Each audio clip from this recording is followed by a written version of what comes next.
오늘 여기 두 개의 성경 말씀을 우리가 곰곰이 생각해 봐야 돼요. 내가 정말 원치 않는 여기에는 하나님께서 뭐 아멘 하라시고, 우리가 정말 즐겨하는, 우리가 좋아하는 이 복받는 이 말씀에는 하나님이 아멘 하라 하지 아니하셨는가. 이 문제를 풀어가야 합니까? 풀어가야 되는 것입니다. 아주 중요한 문제입니다. 자, 이 문제의 배경은 이제 여러분들이 잘 알고 있는 축복과 저주, 그리심산과 에발산, 축복의 산과 저주의 산에 그게 배경이 있는 거예요. 자, 신명기 11장 27절에 있는 말씀이에요. 자, 같이 읽어봅시다. 내가 시작. 내가 오늘 복과 저주를 너희 앞에 두나니 너희가 만일 내가 오늘날 너희에게 명하는 너희 하나님 여호와의 명령을 들으면 자, 우리 하나님께서 우리 앞에 복과 저주를 두셨다. 이렇게 말씀해요. 저 앞에도 그렇고 여러분들의 앞길에도 하나님은 다 복과 저주를 동일하게 다 두셨어요. 오늘 여러분들은 복이냐 저주냐를 여러분들이 선택해서 그 길을 가면 되는 거예요. 우리가 가는 길을 다 선택하시면 되는 겁니다. 복의 길로 선택할 것이냐 저주의 길로 선택할 것이냐. 모세가요 이스라엘 백성들 앞에 분명히 이 복과 저주의 길, 이 두 개의 길이 있다고 한 것입니다. 그러니 이 두 길의 이름을 적어둔 이 팻말을 우리가 자세히 들여다보면 하나는 이 복의 길이고 하나는 저주라고 되어 있는 것입니다. 그러면 오늘 여러분과 저는 당연히 어느 길로 가야 합니까? 저주의 길 갈 사람 있어요? 아무도 없겠죠. 아무도 없어요. 어떤 누구도 저주의 길을 선택하는 사람은 없을 거예요. 그런데 불행하게도 오늘날 수많은 사람들이 복의 길보다는 다들 어디의 길을 선택하는 거 아니? 저주의 길을 선택해서 가고 있다고 하는 현실입니다. 이상하죠. 자기가 그걸 몰라요. 자기가 지금 저주의 길을 가고 있는데도 불구하고 그거를 깨닫지를 못하는 거예요. 왜냐? 그 길이 더 넓고 그 길이 더 편해 보여요. 더 넓고 더 편해 보이기 때문에, 그리고 또 더 쉬워 보이기 때문에 사람들은 그 길을 간다는 것입니다.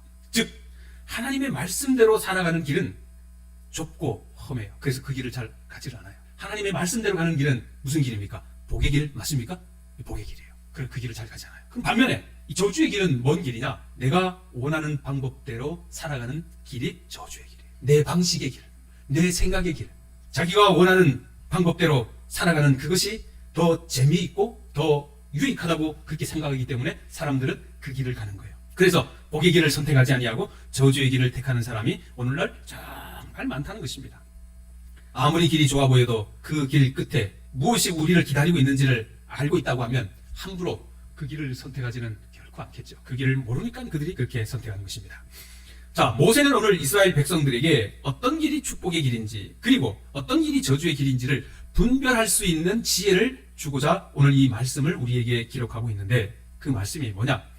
조금 전에 읽었던 내가 오늘 복과 저주를 너희 앞에 두나니 너희가 만일 내가 오늘날 너희에게 명하는 너희의 하나님 여호와의 명령을 들으면, 여호와의 명령을 들으면 그것이 복의 길이다, 그렇게 말하는 것입니다. 하나님의 말씀을 듣는 것, 그것이 곧 복된 길이라고 하는 거예요. 복된 길로 가는 사람은 하나님의 말씀을 듣는 거예요. 그래서 시편 1장 보면 우리가 잘 아는 복 있는 사람은 악인의 꾀를 쫓지 아니하고 죄인의 길에 서지 아니하고 오만한 자의 자리에 앉지 아니하고, 그죠? 그 다음에 뭡니까? 오직 여호와의 율법을 즐거워하고 주야로 묵상하는 자로다. 즉 하나님의 말씀을 듣는다는 거예요. 하나님의 말씀에 순종하고 복종한다는 것입니다. 하나님의 말씀으로 그 삶을 순종하며 살아가는 태도가 여기 시편 1장에 있는 복 있는 사람, 복된 길로 가는 사람이라 그렇게 설명하고 있는 거예요. 자, 그런데 반대로 신명기 11장 28절에 너희가 시작 너희가 만일 내가 오늘 너희에게 명령하는 도에서 돌이켜 떠나 너희의 하나님 여호와의 명령을 듣지 아니하고, 듣지 않는다는, 귀를 막은 거예요. 조금 전에 시편 1장은 듣는 거죠. 그런데 여기는 말씀을 듣지 않는 거예요. 귀를 닫아는, 하나님의 말씀을 듣지 아니하고 살아가는 그 길이 곧 저주의 길이다 하는 것입니다. 하나님의 말씀을 안 들으면 어떻게 됩니까? 이 사람은 하나님의 말씀을 들으면서 살아야 되는데 하나님의 말씀을 듣지 아니하면 결국은 누구의 말을 듣게 되는 거 아니? 다른 신의 말을 듣게 돼 있어요. 그것이 곧 그 사람에게 저주가 된다는 것입니다. 자, 여기 잠깐 지도를 보시면 위에 갈릴리 호수에서 이제 요단강을 쭉 내려와 가지고 사해까지 내려오는데 중간 부분에 보면 거기에 우리가 알고 있는 두 개의 산이 있는데 북쪽에는 에발산, 그 밑에는 남쪽에는 그리심산, 그렇게 있어요. 그래서 에발산과 그리심산, 이 이제 축복의 산과 저주의 산이 아주 가깝게 있어요. 자, 옆에 사진을 보시면 저기 왼쪽에 있는 산이 그리심산, 오른쪽에 있는 산이 에발산입니다. 그리고 그 밑에 동네가 세겜이라고 하는 동네인 거예요. 그래서 저 산 높이 에발산은 약 한 900m, 그리심산은 한 800 몇 미터 그 정도 돼요. 그렇게 많이 높지 않지만 그러나 이제 저 산들이 이제 밑에서 가까운 동네이기 때문에 사실은 이제 높게 보이는 거죠. 이렇게 지금 산이 이제 두 개의 산이 있고 밑에 이제 계곡 골짜기를 따라서 이제 세겜이라는 동네가 있고 그렇게 나와 있는 것입니다. 자, 이 산을 보면 신명기 11장 29절에 있는 말씀에 자 무슨 말씀이 있는가? 잘 보십시다. 내 하나님 여호와께서 너가 가서 차지할 땅으로 너를 인도하여 들이실 때에 너는 그리심산에서 축복을 선포하고 에발산에서 저주를 선포하라. 자, 그래서 그리심산은 무슨 산이 되었어요? 축복의 산이 되었고 에발산은 저주의 산이 된 거예요. 우리가 조금 전에 읽었던 여기 신명기 27장에 있는 말씀에 보면은 이제 아까 16절에 있는 말씀 읽었잖아요. 그 16절서부터 26절까지 12가지의 저주가 나와요. 몇 가지? 12가지의 저주. 그래서 에발산에 선 사람들이 6개의 지파가 이 말씀을 읽어요. 그러면은 아멘 하고 이렇게 외치는 것입니다. 그리심산에서 축복을 선포하라. 그리고 에발산에서는 저주를 선포하라. 이 지형적으로 보면 지금 이 사진은 옛날에 찍은 산이 아니고 지금 이제 현대의 이스라엘에 가면 지금 찍히는 요 산이에요. 지금 찍히는 산이에요. 이제 구글 지도에서 이제 본 산인데 여기서 봐더라도 에발산 같은 경우는 약간 조금 더 붉게 나왔어, 그죠? 나무가 더 없고 그리심산은 약간 조금 더 푸르고 그래요. 그래서 에발산은 약간 이 좀 벌거숭이 산, 저주를 선포한 산이 에발산인데 약간 더 벌거숭이 산 그 정도의 모습을 보이고 있는 것입니다. 자, 여호수아 8장에 있는 말씀을 잠깐 보면 이런 말씀이 나와요. 그때에 여호수아가 이스라엘의 하나님 여호와를 위하여 에발산에 한 제단을 쌓으니 어디 산에? 잘 들어야 돼요. 중요합니다. 조금 전에 봤던 그리심산은 축복의 산, 에발산은 저주의 산이라고 분명히 그랬죠. 자, 그런데 이제 하나님께서 모세에게 말씀하셨고 모세가 여호수아에게 말을 했고 여호수아가 이제 가나안 땅에 들어가서 모세가 일러준 그 말씀을 이제 실행하는 단계예요. 실행하는 단계에서 에발산으로 간 거예요. 그리고는 에발산에서 여기 보니까 제단을 쌓았다고 그렇게 표현을 하고 있는 것입니다. 이 말씀이 오늘 우리에게 어떤 의미가 있는지를 여러분들이 깨달아야 되는 거예요. 자, 신명기 27장에서 보면 여기 모세와 이스라엘 장로들이 백성에게 명령하여 이르되 내가 오늘 너희에게 명령하는 이 명령을 너희는 다 지킬지니라. 너희가 요단을 건너 내 하나님 여호와께서 내게 주시는 땅에 들어가는 날에, 지금 신명기서는 가나안 땅에 들어가기 전이죠. 아직 안 들어갔어요. 들어가기 전이니까 지금 모세가 백성들에게 또 그 지도자 후계자 여호수아에게 지금 다시 한번 하나님의 말씀을 상기시켜주는 말씀이 신명기잖아요. 그 다시 한번 말씀해 주는 거예요. 그러니까 너희가 요단을 건너서 하나님 여호와께서 너희에게 주는 땅에 들어가는 날에 뭐를 세우라? 큰 돌을 세우고 석회를 발라서 거기에 하나님의 말씀을 기록해라 하는 말씀이 이제 신명기서 27장에 거기에 이제 나오는 말씀이에요. 그리고는 27장에 이제 쭉 보면은 어떻게 해서 그렇게 했는가 나오고, 자, 그리고 27장 11절에 아까 읽었던 말씀이지만 모세가 그날 백성에게 명령하이르되 너희가 요단을 건넌 후에 시므온과 레위와 유다와 이사갈과 요셉과 베냐민은 백성을 축복하기 위하여 그리심산에 세우고, 6개의 지파는 그리심산에 세우고, 그 다음에 루벤과 갓과 아셀과 스불론과 단과 납달리는 저주하기 위하여 에발산에 서고. 그래서 이 6개의 지파는 그리심산, 또 6개의 지파는 에발산, 그렇게 선 것입니다. 그리고는 이제 나중에 뭐 하는 거 아니? 이 에발산에 선 6개의 지파가 이제 뭐예요? 막 저주를 쫙 선포하고, 그리고는 백성들이 뭐예요? 아멘 하고, 그리심산에서는 이제 복의 말씀을 선포해요. 그런데 신기하게도 여기 27장에 축복의 말씀을 선포하고 하는데 거기에서 아멘은 없더라, 그 이야기입니다. 근데 27장에 이제 모세가 한 이야기를 말씀하는 것을 이제 여호수아는 여리고성을 함락하고 그 다음에 아이성을 함락하고, 그리고는 그들이 이제 어디까지 올라갔냐면 에발산에까지 가가지고 거기에서 제단을 쌓았다, 그 이야기를 오늘 성경은 기록하는 것입니다. 여호수아가 이 하나님을 위해서 제단을 쌓은 장소가 분명히 에발산이라고 하는 거예요. 에발산. 신기하지 않아요? 왜? 축복의 산에 가서 제단을 쌓으면 더 실감이 날 건데, 이해가 갈 건데 왜 하필 저주의 산에 에발산에 가가지고 이 제단을 쌓았는가, 그것입니다. 이것이 우리에게 어떤 의미를 우리에게 주는가라고 하는 것을 우리가 깨달아야 되는 거죠. 축복을 선포하는 이 그리심산이 아닌 이 저주가 선포되는 에발산에서 여호수아가 제단을 쌓고 거기서 예배를 했다고 하는 것, 정말 이상하고 납득이 잘 가지 않지만 이것의 영적인 의미는 무엇이 있는지를 오늘 우리는 봐야 되는데, 구약에서 이 제단이라고 하는 이 제단의 의미는 우리가 아는 것처럼 백성들의 죄를, 그죠? 이 정결한 짐승의 피로 속죄함을 받기 위해서 세우는 단이 바로 그 제단이에요. 이 저주가 선포되는 에발산에서 하나님 앞에 제사를 드린다는 말은 이 저주가 선포되는 이 에발산에서 하나님의 제사가 드려지고 제물을 드려지는 그것은 그 이유는 하나님의 말씀대로 살지 못하여서 그 받아야 할 저주를 이 하나님의 속죄의 양을 통하여 뭐 받는 거예요? 죄 사함을 받는 거라고. 자, 갈라디아서 4장 같이 한번 읽어봅시다. 때가 참에 시작. 때가 참에 하나님이 그 아들을 보내사 여자에게서 나게 하시고 율법 아래에 나게 하신 것은 율법 아래에 있는 자들을 속량하시고 우리로 아들의 명분을 얻게 하려 하심이라. 이스라엘이요, 하나님의 율법을 어기고 받아야 할 저주를, 죄 없는 짐승이 그 죄를 담당하는 거예요. 그래서 그 대가로 이스라엘 백성들은 복받는 삶의 기회를 다시 한 번 더 얻게 된다고 하는 것입니다. 이것이 하나님의 은혜라고 하는 거예요. 그러니 구약의 제사가 가르쳐주는 이 은혜의 방식이라고 하는 것은 완전한 제물이 되시는 예수 그리스도를 지금 여기에서 예표하고 있고, 또 이것을 통하여 여기 갈라디아에 있는 말씀처럼 때가 참에 하나님이 그 아들을 보내셔가지고 우리가 율법으로 말미암아 죽게 되었는데 거기에서 우리를 아들로 인하여 우리를 살리게 하시겠다, 속량하셨다, 그렇게 말씀하시는 거예요.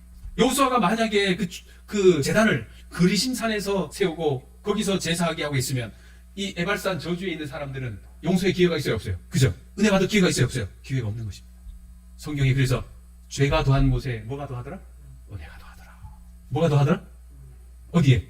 죄가 더한 곳에. 그러니까 내가 의인이라고 하는 의인들은 하나님 앞에 그 죄 용서의 감동을 받아요, 못 받아요? 못 받죠. 그러니까 그리심산에, 축복의 산에는 뭐가 없어요? 은혜가 없는 거예요. 거기에는 뭐가 없어요? 그러니까 그리심산에 은혜가 없으니까 거기에는 그 다음에 뭐가 없게 된다고? 아멘이 없다고 하는 거예요. 놀랍죠? 아멘 안 하는 내가 어디에 사람이 된 거예요? 그리심산에 속한 거예요. 그러니까 은혜가 없는 거예요. 그러니까 아멘 하는 사람은 어떤 사람들이에요? 결국은 죄의 영향 아래에 있는 사람이야. 그런데 거기에 뭐가 임하니까? 은혜가 임하니까 뭐가 나와요? 아멘이 나오는 거예요. 어디에 교회를 가도 의인이 아멘 하는 경우는 드물어요. 의인은 뭐예요? 점잖아요. 누가 아멘해요? 죄인이 아멘해요. 죄인들이. 너무 감동이 되어서 죽을 수밖에 없는 나에게 뭐를 입혀 주시니까? 은혜를 허락해 주시니까 거기에 아멘이 나오는 것입니다. 굉장하죠. 축복과 저주를 우리 앞에 두셨다는 말은 우리의 순종과 불순종을 따라서 우리의 운명의 결정을 말하는 것, 그 이상의 무엇이 있다는 것이다. 그것은 하나님은 아들까지 주시면서 우리의 저주를 담당하셨다. 축복과 저주를 우리 앞에 두셨다. 그 말이 뭔 말이냐면 우리가 그냥 과거에 대한 생각을 그냥 우리가 순종하면 복이고 불순종하면 저주고, 그래서 그냥 불순종하면 우리가 구원 못 받고 순종하면 구원 받고 막 이런 차원을 넘어선다고 하는 것을 하나님은 우리에게 알려주시는 거예요. 만약에 그냥 불순종하면 그냥 구원 못 받고 이렇게 끝나면 에덴 동산에서 모든 것이 끝났을 거예요. 구원 못 받는 사람들이 뭐 자기가 싫어서 구원 못 받을 수도 있지만 하나님에 대한 무지함과 또 깨닫지 못하는 어리석음과 또 이 죄인의 연약함, 그러한 것들도 함께 속해 있는 거예요. 그러니 하나님은 그것을, 우리의 성향이 죄된 성향이고 깨닫지 못하고 연약하고 하는 것을 하나님은 그걸 아시기 때문에 그것까지도 우리 감당하시겠다, 그렇게 말씀하시는 거예요. 그러니까 구원 받을 만한 사람이 구원 받는 거는 그 문제가 아닌데, 그런데 이 세상에는 구원 받을 수 있는 사람들이 아닌 그 구원 못 받을 만한 사람들이 많아요. 엄청 많은 거예요. 그런 사람들에게 누가 필요해요? 예수 그리스도가 필요합니까? 그런 분들에게 예수 그리스도가 필요한 거예요. 그래서 우리의 운명을 결정짓는 것이 그저 그냥 내가 뭐 이걸 선택하고 이걸 선택해서 구원받고 이걸 선택해서 구원 못 받고 이런 단순한 차원을 뛰어넘어서 우리가 연약해가지고 죄를 선택할 수밖에 없어가지고 죄의 산, 에발산에 갔을지라도 하나님은 그곳에 뭐예요? 거기에다가 뭐를 세우셨다고? 제단을 세우셨다고. 그래서 우리로 하여금 구원받게 하셨다고 하는 사실을 우리가 깨달아야 되는 거예요. 이거 놀라운 거예요. 자, 요한복음 13장 같이 읽읍시다. 6월절 전에 시작.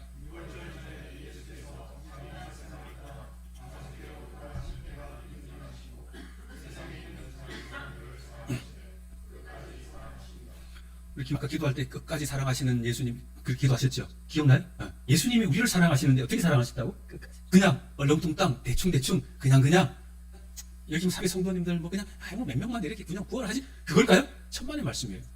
한 명도 하나님은 안 놓치신다는 것입니다. 끝까지 하나님은 사랑하신다고 하는 거예요. 그러니까 끝까지 뭐 책임지시겠다는 것입니다. 그러니 그리심산의 축복의 산, 그냥 잘된 사람, 농사 지어가지고 그냥 좋은 거 그냥 쑥 이렇게 가져가는 그러한 주인의 마음이 아니라 벌레를 먹고 말이죠, 모나고 좀 못생기고 막 그런 것까지도 하나님이 뭐 하시겠다는 거예요. 끝까지 책임지시고 완벽한 것으로 만들어 가시겠다고 하는 진리가 여기 있는 거예요. 아들까지 십자가에 내어주신 분이 그런 우리를 내버려 두실까? 아멘? 우리를 위하여 하나님께서 예수 그리스도, 독생자 예수 그리스도를 십자가에 내어 죽게 하신 그분이 그런 죄인 때문에 예수 그리스도가 죽으셨는데 그 죄인을 그냥 설렁설렁 구원하시겠냐 말이에요. 절대로 그러지 않겠죠. 아무리 연약한 사람일지라도 그를 끝까지 사랑해 주시겠다. 우리 김영배 집사님의 친구 박동주, 하나님 어떻게 하시겠다고요? 끝까지 사랑하시겠다. 그 말씀을 주시는 거예요. 매를 때리고 징계하면서까지 복을 받는 자리로 돌이키게 하실 것이다. 그것이 복과 저주를 우리 앞에 두신다고 하는 말씀의 의미다. 때로는 복도 주시고 때로는 뭐도 하시고 징계도 하시고 책임도 하시고 뭐 하시기 위하여? 그를 구원하시기 위하여. 하나님의 그 크신 사랑을 우리가 깨달아야 되는 것입니다. 자, 말씀을 이제 보증하는 말씀이 성경 주석에 이래 나와 있어요. 자, 읽어봅시다. 지시에 따라 시작.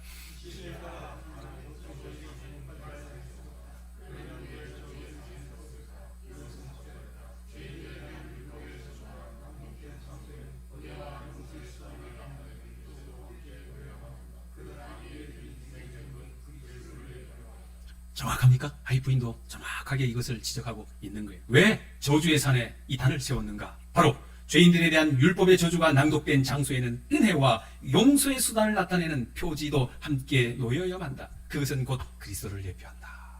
얼마나 놀라운 기밀이에요. 부조화 선지자 500페이지에도 이렇게 나옵니다. 저주가 선포된 에발산에 제단을 쌓았다는 사실은 이스라엘이 하나님의 율법을 범한 까닭으로 당신의 분노를 초래했다는 것과 희생제단이 대표한 바 그리스도의 속죄가 없었다면 당장의 형벌이 내렸을 것임을 나타내는 의미심장한 것이다. 그곳에 제단이 없었으면 당장의 형벌이 내려서 다 죽게 된 거죠. 그러나 하나님은 그 저주의 산에도 제단을 세우시고 그곳에서 그리스도를 보내셔서 그곳에서 다 그 저주받을 사람들을 위한 구원의 예표로 그리스도를 보내주신 것 얼마나 고맙고 감사한 일입니까? 그래서 신명기 33장 이 말씀이 나와요. 읽어봅시다. 시작.